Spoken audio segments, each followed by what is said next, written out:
នេះផ្លែបងយកយើងក៏ឃើញវីដេអូនេះធំ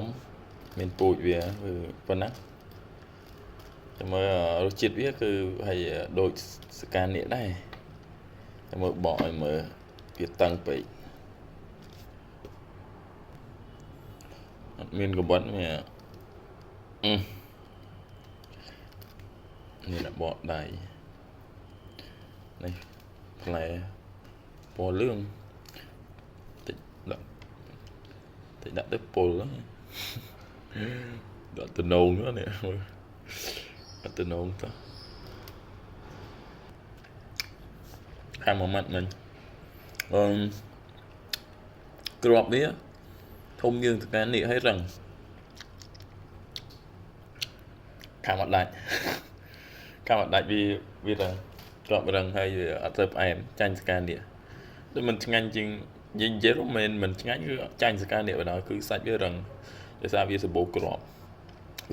ក្របវារឹងខាំអត់បែកអញ្ចឹងមានន័យថាមិនបាច់ទៅនាំគ្នាផុសផលឯណាដាំយកផ្លែទេដាំសកានេះទៅដូចបានផលជាងវាដូចអត់ឆ្ងាញ់ហ្នឹងមើលក្របវារឹងសាច់វាសិតតែក្របធំអត់ឆ្ងាញ់ទេហូបទៅអត់ឆ្ងាញ់ទេន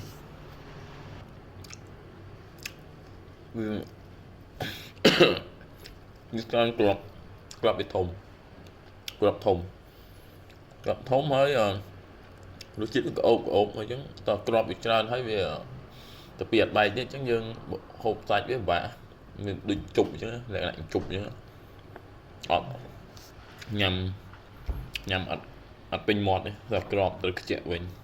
មើលក្របវាប៉ុណ្ណាហើយរឹងខាំអត់បែកទេអញ្ចឹងយើងបាក់ហូបហើយមួយ